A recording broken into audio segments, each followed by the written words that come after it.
Hello friends, मैं हूँ शताक्षी। स्वागत है आपका अपने ही यूट्यूब चैनल अचीव पर। दोस्तों, UP triple S C PT की फिजिक्स की सीरीज़ को हमने स्टार्ट किया है, जहाँ पर हमारी यह फर्स्ट वीडियो है। दोस्तों, इसमें हम फिजिक्स का फर्स्ट टॉपिक देखेंगे, इकाई या फिर मात्रक। यहाँ पर हम इससे रिलेटेड इंपॉर्टेंट क्वेश्चन देखेंगे। दोस्तों, जितने भी फिजिक्स में इंपॉर्टेंट क्वेश्चन बन सकते हैं वो सभी हम इस सीरीज़ में चलाएँगे। तो दोस्तों, यदि आप चैनल पर फर्स्ट टाइम वॉच कर रहे हैं तो चैनल को सब्सक्राइब कर दीजिए, जिससे कि आने वाले सभी सीरीज़ आपको समय से मिलती रहेगी। दोस्तों, हमने हिस्ट्री की और बायोलॉजी की सीरीज़ ऑलरेडी चैनल पर अपलोड की हुई है। यदि आपने वह नहीं देखी तो आप उनको भी देख सकते हैं। वहाँ पर भी आपको बहुत ही इंपॉर्टेंट क्वेश्चन मिलेंगे जो कई बार परीक्षाओं में ऑलरेडी पूछे जा चुके हैं। तो फ्रेंड्स, यहाँ पर भी हम फिजिक्स के क्वेश्चंस को कवर करेंगे और बहुत ही इजी वे में कवर करेंगे। दोस्तों, देखते चलिए और लास्ट में हमें ये भी बताना कि आपने कितने क्वेश्चंस को राइट किया है। तो फ्रेंड्स, ज़्यादा देरी ना करते हुए हम क्वेश्चंस को स्टार्ट करते हैं। फ्रेंड्स, हम यहाँ पर आपको 1 से 2 सेकंड का समय देंगे, जिसमें आपको उत्तर को छांटना है। उसके बाद हम इसका आंसर आपको बता देंगे। तो क्वेश्चन नंबर फर्स्ट से स्टार्ट करते हैं। कार्य का मात्रक क्या होता है? दोस्तों, कार्य का जो मात्रक होता है वो होता है जूल। ऑप्शन ए इसका सही उत्तर हो जाएगा। कार्य का मात्रक जूल होता है। क्या होता है? कार्य का मात्रक जूल होता है। और जो कार्य होता है उसको डब्ल्यू से डिनोट करते हैं, ये भी आपको पता होना चाहिए। कार्य का मात्रक जूल होता है। अन्य ऑप्शन की बात करें, न्यूटन और डाइन ये दोनों बल के मात्रक होते हैं, ये भी आपको पता होना चाहिए। क्या बताया दोस्तों? न्यूटन और डाइन ये बल के मात्रक होते हैं, जिसको एफ से डिनोट करते हैं। और फ्रेंड्स, हमने कार्य को किससे डिनोट कहा था? डब्ल्यू से। तो कार्य जो होता है वो डब्ल्यू से डिनोट होता है, जिसका मात्रक जूल होता है। और बल जो होता है वो एफ से डिनोट होता है, जिसका मात्रक न्यूटन भी हो सकता है और डाइन भी हो सकता है। और फ्रेंड्स, यहाँ पर हम देख रहे हैं वाट। तो वाट जो होता है वो शक्ति का मात्रक होता है। शक्ति का जो प्रतीक होता है शो करने का वो होता है पी। तो ये भी आपको पता होना चाहिए। नेक्स्ट क्वेश्चन पे चलते हैं। क्वेश्चन नंबर 2, प्रकाश वर्ष मात्रक होता है। दोस्तों, यहाँ पर देखने से लगता है कि जो प्रकाश वर्ष है वो समय का मात्रक होता है, पर लेकिन यह उल्टा है। और इसीलिए ये क्वेश्चन में बहुत ही ज़्यादा बनता है, क्योंकि यहाँ पे ये कंफ्यूजन वर्ड है प्रकाश वर्ष, जिसे देखते ही जितने कैंडिडेट्स क्या होते हैं वो समय की तरफ भागते हैं। लेकिन इसका जो राइट आंसर होगा वो होगा दूरी। प्रकाश वर्ष जो होता है वो दूरी का मात्रक होता है, और यह दूरी का बहुत ही बड़ा मात्रक कह सकते हैं इसको, जिसमें खगोलीय इकाई नापी जाती है। क्वेश्चन नंबर 3, निम्नलिखित में से कौन सी मात्रा जड़त्व का माप है? वेग, त्वरण, द्रव्यमान या फिर भार, जिसको वजन भी कहते हैं। दोस्तों, जो वेग होता है उसको v से डिनोट करते हैं, त्वरण को a से डिनोट करते हैं, द्रव्यमान को m से डिनोट करते हैं, और जो उत्तर हो जाएगा वो होगा ऑप्शन सी, द्रव्यमान। द्रव्यमान जो होती है वो जड़त्व की माप होती है। नेक्स्ट क्वेश्चन, क्वेश्चन नंबर 104, निम्नलिखित में से कौन सी राशि सदिश नहीं है? दोस्तों, ये भी पता होना चाहिए कि सदिश क्या होती है। सदिश राशियाँ वे राशियाँ होती है जिनमें परिणाम और दिशा दोनों दी होती हैं, उनको सदिश राशि कहते हैं। जैसे कि मान लीजिए बल है। बल क्या है? बल एक सदिश राशि है। कैसे है? क्योंकि हमें पता होता है, मान लीजिए हम किसी भी टेबल को खिसका कर कहीं और लेकर जा रहे हैं, तो हमें पता होगा कि हमें कितना बल लगाना है उसको खिसकाने के लिए, और हमें वह किस डायरेक्शन में लेकर जानी है। तो इसीलिए जो बल होता है उसमें परिणाम और दिशा दोनों होती है। इसी तरह से विस्थापन में भी परिणाम और दिशा दोनों होती हैं, और वेग जो होता है उसमें भी परिणाम और दिशा दोनों होती हैं। लेकिन जो आयतन होता है उसमें परिणाम और दिशा नहीं होती है। तो इसका जो सही उत्तर हो जाएगा वो ऑप्शन डी हो जाएगा, आयतन। नेक्स्ट क्वेश्चन, क्वेश्चन नंबर 5, निम्नलिखित में से सदिश राशि है। दोस्तों, यहाँ पर पूछा है सदिश राशि जो है वो बतानी है। दोस्तों, जो द्रव्यमान होता है, समय होता है और लंबाई होती है, ये तीनों सदिश राशियाँ नहीं होती है। इसके अलावा जो वेग होता है वो सदिश राशि होती है। तो यहाँ पर आएगा वेग, ऑप्शन ए इसका राइट आंसर हो जाएगा। और द्रव्यमान, समय और लंबाई यह सभी अदिश राशियाँ होंगी। कौन सी राशियाँ होंगी दोस्तों? अदिश राशियाँ होंगी। नेक्स्ट क्वेश्चन, क्वेश्चन नंबर 6, निम्नलिखित में से कौन सा व्युत्पन्न परिभाषा नहीं है? दोस्तों, व्युत्पन्न परिभाषा या फिर यहाँ पर लिख सकते थे व्युत्पन्न मात्रक, एक ही बात है। बताइए क्या नहीं है? व्युत्पन्न मात्रक या फिर व्युत्पन्न परिभाषा। घनत्व, द्रव्यमान, आयतन या फिर चाल। दोस्तों, व्युत्पन्न मात्रक वे मात्रक होते हैं जो मूल मात्रकों से बनाए जाते हैं। दोस्तों मूल मात्रक जो होते हैं वो 7 प्रकार के होते हैं, वो भी हम आपको आगे बता देंगे। और जो मूल मात्रक होते हैं उनसे ही व्युत्पन्न मात्रक बनाए जाते हैं। तो फ्रेंड्स पहले तो आपको ये पता होना चाहिए कि इसमें मूल मात्रक है। निम्नलिखित में से समय का मात्रक क्या नहीं है? दोस्तों बहुत इंपॉर्टेंट क्वेश्चन है। इस तरह का क्वेश्चन पहले भी मैंने आपसे पूछा है।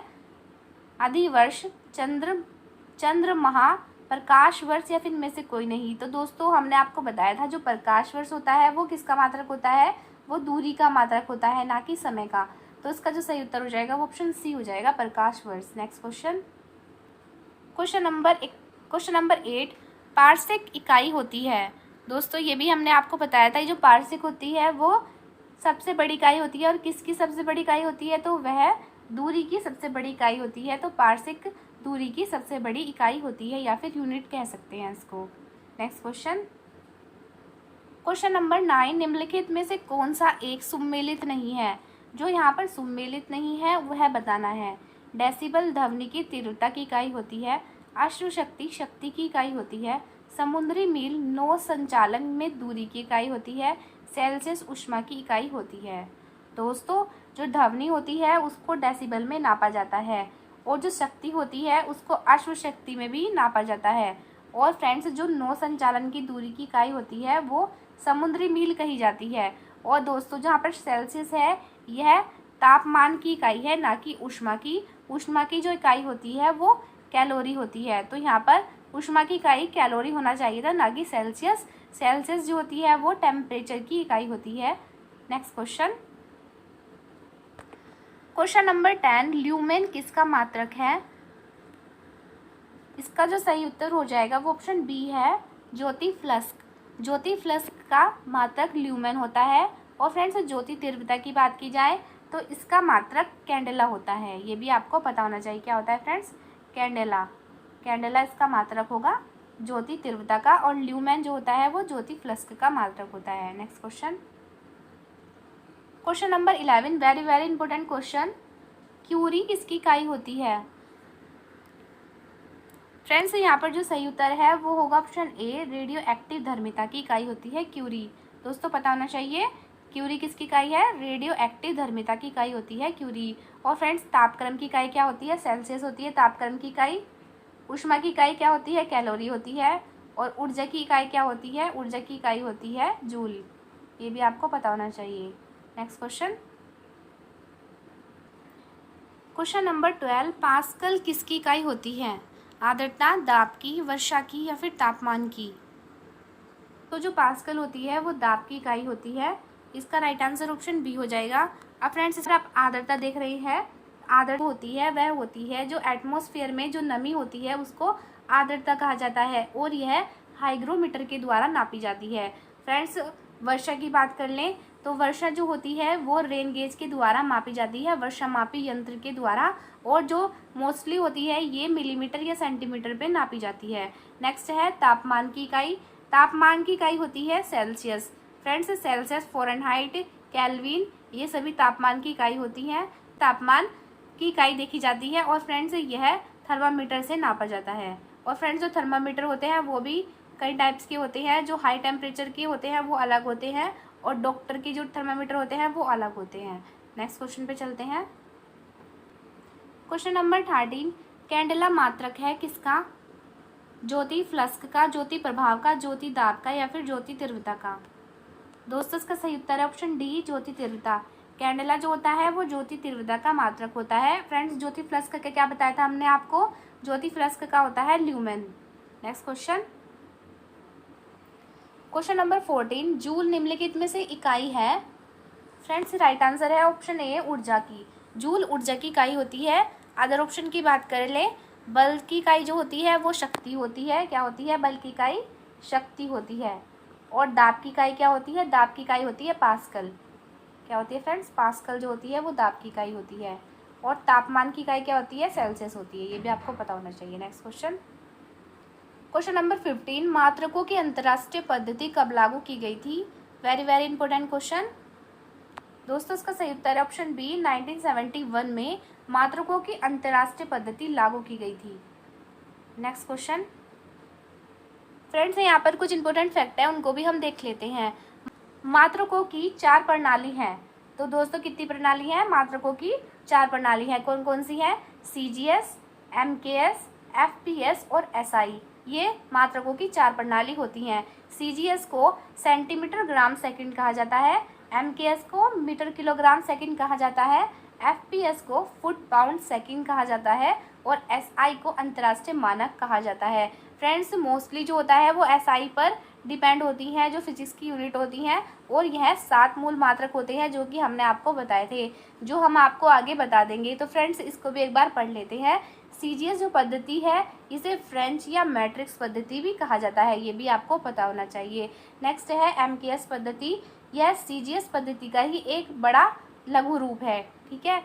नेक्स्ट है FPS पद्धति, फुट पाउंड सेकंड, यह ब्रिटिश पद्धति है। तो दोस्तों यदि क्वेश्चन में पूछ लिया जाए कि ब्रिटिश पद्धति कौन सी है तो आपको पता होना चाहिए FPS है। और यदि पूछ ले कि फ्रेंच पद्धति कौन सी है तो CGS पद्धति जो होती है वो फ्रेंच पद्धति होती है। MKS पद्धति क्या है? MKS पद्धति जो है वो CGS पद्धति का बड़ा रूप है। और SI जो मात्रक होते हैं अंतर्राष्ट्रीय मानक, वह 7 मूल मात्रक हैं। फंडामेंटल यूनिट कहा जाता है जिसमें 2 पूरक मात्रक होते हैं जिसे सप्लीमेंट्री यूनिट कहा जाता है। और फ्रेंड्स यह 1971 में लागू की गई थी।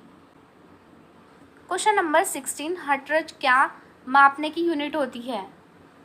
हर्ट्ज दोस्तों, हर्ट्ज जो होती है वो तरंगों की आवृत्ति को नापने के लिए प्रयोग में लाई जाती है। दोस्तों आवृत्ति जो होती है उसका जो सिंबल होता है वो N होता है। और फ्रेंड्स इससे हर्ट्ज, और फ्रेंड्स इसकी यूनिट है हर्ट्ज। और फ्रेंड्स यहाँ पर आप तरंग दैर्ध्य देख रहे हैं, जो तरंग दैर्ध्य होती है उसको लैम्डा भी कहा जाता है। नेक्स्ट क्वेश्चन नंबर 17, विद्युत मात्रा की इकाई कौन सी होती है?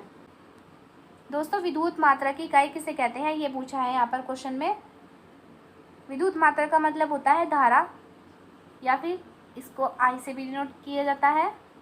इसका इकाई पूछी है तो दोस्तों इसका जो सही उत्तर जाएगा वो होगा एम्पियर। विद्युत धारा की या फिर विद्युत मात्रा की इकाई जो होती है वो एम्पियर होती है। अब फ्रेंड्स इसके अदर ऑप्शन की बात कर लें, ओम जो होती है वो प्रतिरोध की इकाई होती है जिसे रेजिस्टेंस भी कहा जाता है। वोल्ट जो होती है वो वोल्टेज की इकाई होती है। कूलाम जो होती है वो आवेश की इकाई होती है। किसकी इकाई होती है फ्रेंड्स? आवेश की होती है, चार्ज की इकाई होती है। नेक्स्ट क्वेश्चन नंबर 18, SI पद्धति में लेंस की शक्ति की इकाई क्या होती है? फ्रेंड्स यहाँ पर लेंस की शक्ति की इकाई पूछा है, वेरी इंपॉर्टेंट क्वेश्चन। दोस्तों जो लेंस की शक्ति होती है वो डायोप्टर में नापी जाती है, तो ऑप्शन डी इसका सही उत्तर हो जाएगा। फ्रेंड वाट का क्या बताया था हमने? शक्ति। वाट किसकी इकाई है? शक्ति की इकाई है। और मीटर जो होती है वो लेंथ की इकाई होती है। नेक्स्ट क्वेश्चन नंबर 19, डेसिबल किसके नापने में प्रयोग में लाया जाता है? दोस्तों डेसिबल जो होती है वो यूनिट होती है। और फ्रेंड्स किसकी यूनिट होती है? तो दोस्तों वह वातावरण की ध्वनि की यूनिट होती है। जो वातावरण में ध्वनि होती है उसको डेसिबल के थ्रू नापा जाता है। और फ्रेंड्स आपको ये बताना है कि जो मनुष्य द्वारा सुनी जाने वाली जो ध्वनि होती है, ध्वनि जो मनुष्य सुन सकते हैं वो कितने से कितने तक होती है, उसकी डेसिबल बतानी है आपको। नेक्स्ट क्वेश्चन नंबर 20, एम्पियर नापने की इकाई क्या होती है? दोस्तों एम्पियर जो होता है वो एक इकाई है, वो आपको बताना है किसकी इकाई है। तो दोस्तों वो करंट की इकाई होती है। तो ऑप्शन बी इसका सही उत्तर हो जाएगा, करंट। करंट को हिंदी में धारा भी कहा जाता है, जिसका प्रतीक होता है आई। ये भी आपको पता होना चाहिए। और फ्रेंड्स जो वोल्टेज होती है उससे वोल्ट नापी जाती है। और फ्रेंड्स प्रतिरोध जो होता है वो आर से डिनोट किया जाता है, और इसका जो मात्रक होता है वो ओम होता है, जिसको इस तरह से भी लिखा जाता है। और जो पावर होती है वो शक्ति की इकाई होती है पी। तो फ्रेंड्स हमारे क्वेश्चन आज यहीं तक ही थे। यदि आपको क्वेश्चंस अच्छे लगे हैं और क्वेश्चन की क्वालिटी अच्छी लगी है तो प्लीज़ वीडियो को लाइक भी कर दीजिए करें। इससे हमें मोटिवेशन मिलता है, जिससे हम आपके लिए और भी अच्छी वीडियो लाते रहेंगे। और दोस्तों अपने फ्रेंड्स को भी शेयर कीजिए। फ्रेंड्स यदि आप चैनल पर न्यू है तो चैनल को सब्सक्राइब कर लीजिए, जिससे कि आने वाली सभी सीरीज़ आपको समय से मिलती रहेगी। तब तक के लिए thank you and best of luck.